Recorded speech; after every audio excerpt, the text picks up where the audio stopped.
presentation that will be by Siddharth Agarwal, who is the Senior Director Finance and it comes from more than 13 years of experience, including more than 10 years with Cipla.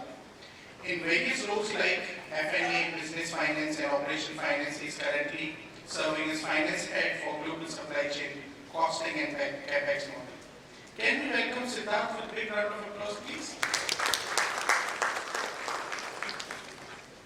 Good morning, everyone. So I will start from where Mr. Anil ended. He was talking about the Chief Fire Officer and all. So just like Mr. Anil got a call at 7 a.m. in the morning, I also got a call at 7 a.m. in the morning. Because this presentation was to be taken by my colleague Agarwal, but because of a medical condition he could not join. And I was asked to fill in for him. So while Mr. Anil played the role of Chief Fire Officer, I am going to play the role of a firefighter in his team. Okay. So this presentation was also here, and he just sent me on a WhatsApp and told me that we need to present it. So when I was coming, from my home to this, this property, I was thinking that what should I talk about? Because the topic is more about future of finance, and we have to basically speak about what finance holds in the future. So I was first looking at these two words, proactive and reactive. So I was thinking that instead of going ahead with the dictionary meaning of the word reactive, I was just reflecting with our profession. And I thought that the traditional finance, which Mr. Anil also spoke about, is nothing but reporting. So we were redoing the same thing, redoing the whole activity. So that is how reactive was.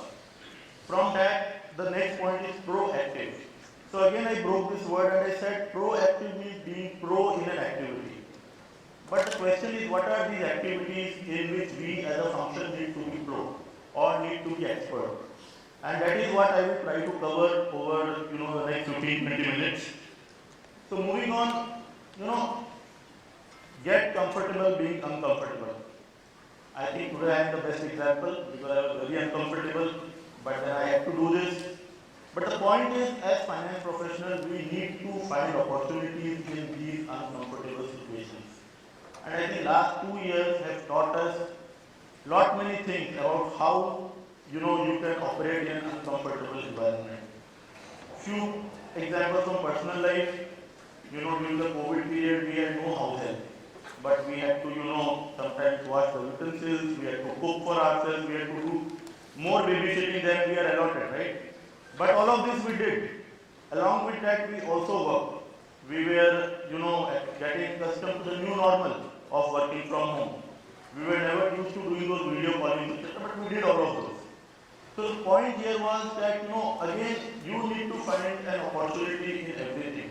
So in this uncomfortable world also there is a comfortable, and we need to find that comfort. And that is the whole story.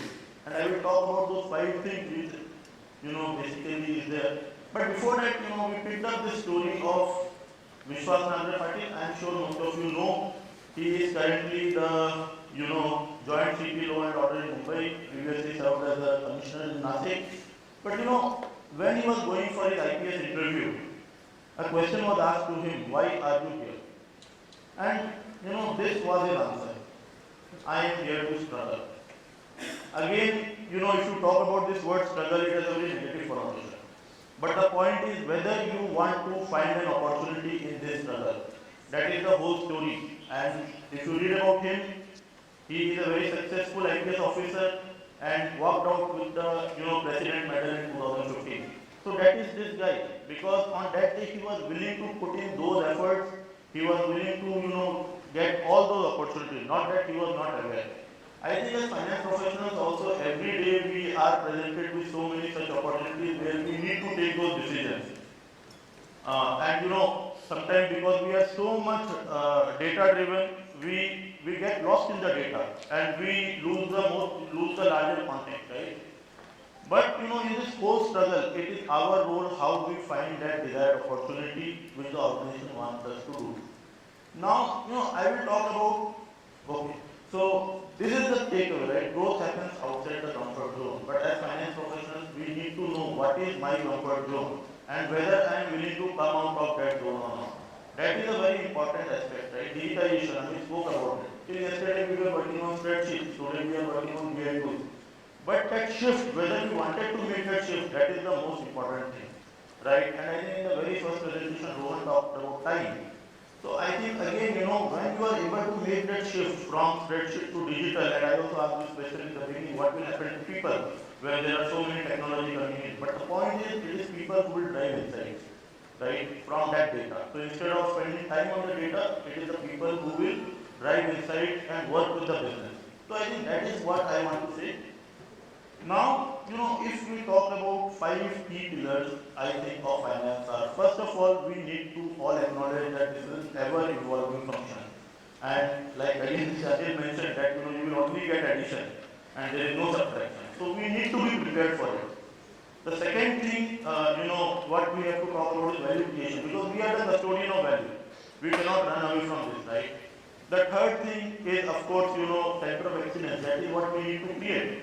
The fourth is about governance and fifth is about people.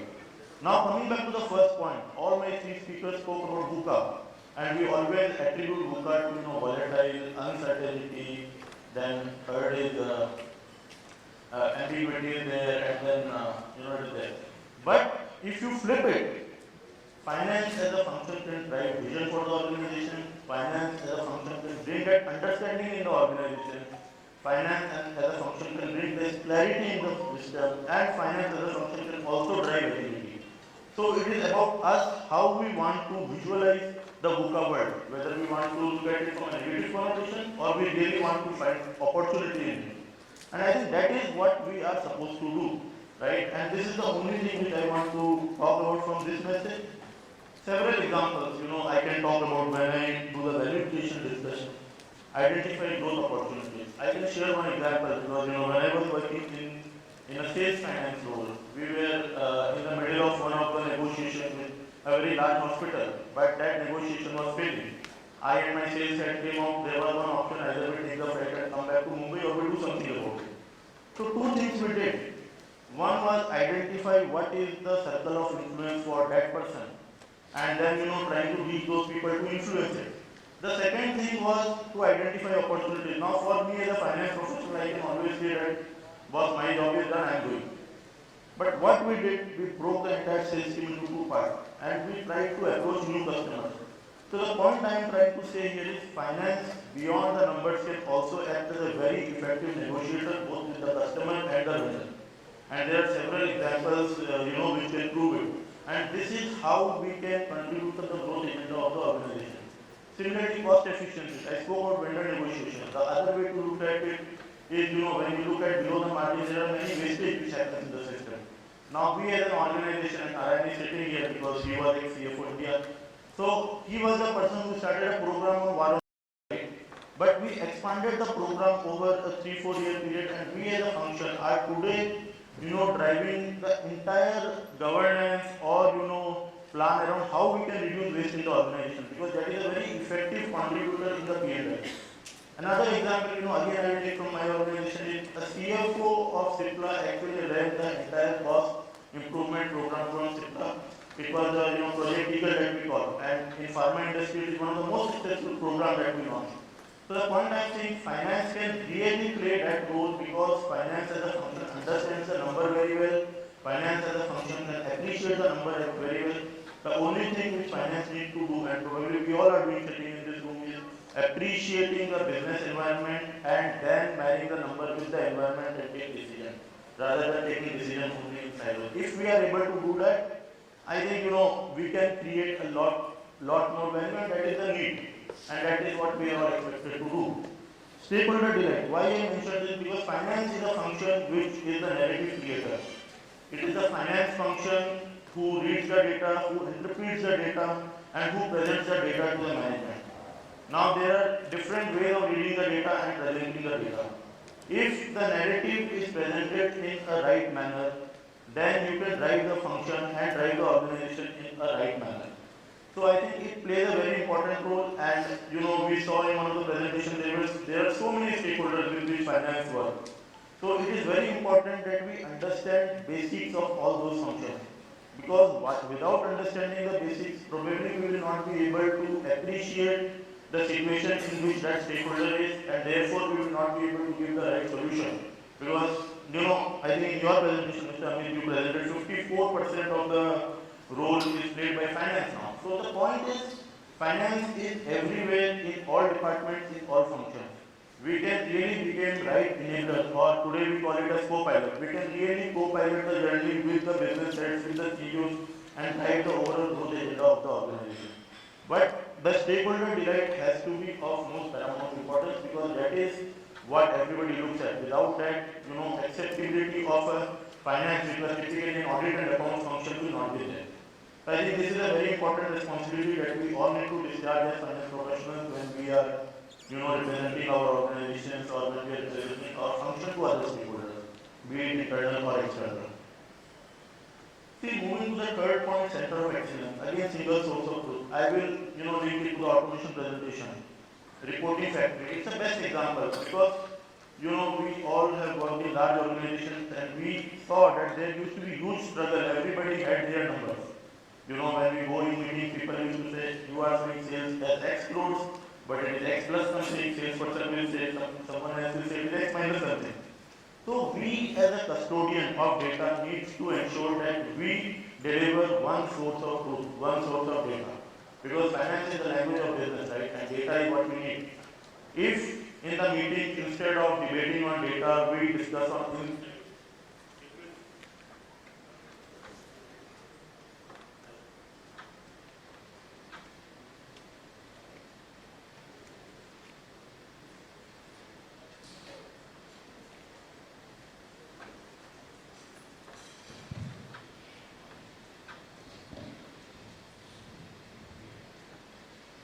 Sorry about this interruption. So I think, what I was saying, instead of the meeting, instead of discussing on data in the meeting and trying to reconcile the numbers, if we focus on the insights, it will add a lot more value. So for this, finance as a function is to work in the back end, ensure that we have a single source of data, single source of truth for the organization. Similarly, we are talking about smart automation or operational efficiency. Now, when we say it is center of excellence means that there is a policy writing organization, or there is an organization which creates policy for the organization. And all the core functions today, be it accounts, whether it is taxation, audit, or any other function, which are core finance, can actually act as center of excellence. And this is what most of the progressive organizations are doing today, by centralizing all these roles. For example, finance shared service is a great example and a great success story across industries, wherein routine activities like procure to pay, order to pay, R2R, which is record to report, etc., we are all consolidating in one place, because it helps in two, three things. One is you drive one policy across the system. Second is you are, economy of scale is there, because you are working with less manpower instead of fragmented manpower. The third is, of course, with this you can adopt new digital technologies which are there. For example, we have implemented a solution where now vendor has to upload the invoice on an Aliva portal, and up to the payment cycle he is aware that where is his payment, right? So we don't have to pick up those calls and answer to some of those vendors who have adopted the technology. And there will be similar more examples. If I talk about internal audit as a function, instead of today, looking at the data and then driving insights, we have automated dashboards wherein we know what are our exceptional items. So when the auditor comes in, he first picks up the dashboard, looks at the exception, and we start discussing those exceptions. The important aspect here is, as an auditee, my time is also saved, because I know those exceptions beforehand. I am looking at it every month. So instead of spending months on audit, we are only spending weeks. So that is how things are evolving, and the center of excellence actually need to adopt newer technologies. Because there, I would say 50, 60, 70% processes are standardized, because they are governed by policies, etc. And there has to be that element of subjectivity which is there, and there needs to be that adaptability in the system. Moving on, I think the fourth aspect that we want to talk is what doesn't change. I think as a finance function, our most important job is governance. We cannot run away from governance, we cannot run away from compliance, we cannot run away from control. So these are some of those functions, or these are some of those areas within finance which we really cannot ignore and we should not ignore. Because this defines the finance organization, right? And all that I spoke earlier are those co-piloting activities which we are supposed to do in this ever-changing world. But these three, I believe, are the backbone of any finance function. Of course, in these areas, again, you can bring in a lot of digitization, lot of automation, as I mentioned, about the internal audit function.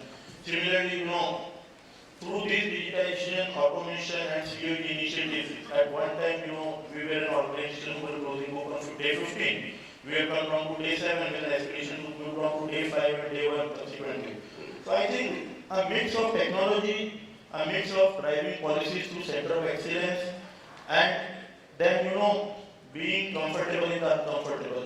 All these will really help us in achieving what we want to achieve as a finance organization, and it will always take the organization ahead, right? Finally, I think the fifth and very important pillar is people. While we have done all the remote working, I think during the COVID period, one thing which we all learned was empathy. Because we saw so much suffering around all of us that this came naturally to all of us. And in hindsight, if I look at it, over last few years, it has actually helped the organization. Because by being empathetic to our people, the people became much more committed and responsible towards the organization. And I'm sure most of you agree with me that our actual, output from those people was even higher when they were working from home. While we were doubting just before the lockdown that what will happen, how will we reach out to them, whether he will pick up my phone, whether there will be an internet connection or not.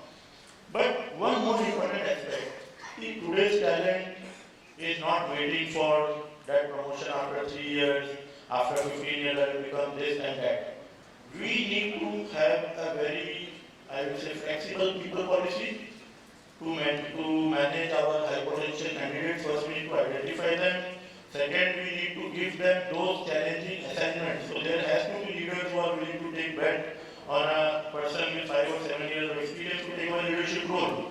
So it is now no longer about number of years of experience, it is more about capability, it is about the spark, it is about the thinking that the individual is bringing on the table.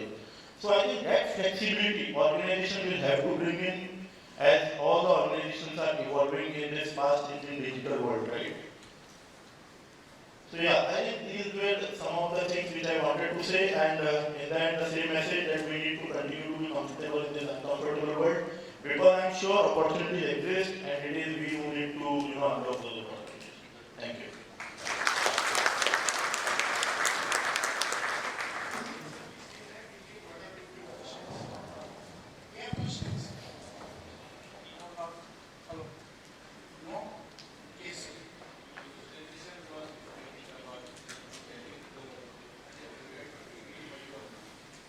So,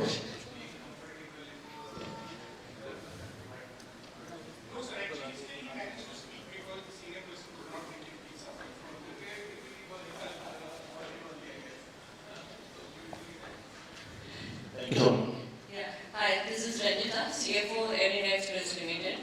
I have a question for you. We are talking about technology. All the queries are basically related to technology. But of course, that plays a major role in today's life. And the compliance which you mentioned in your last slide of the PPT, that is one of the important role of CFOs.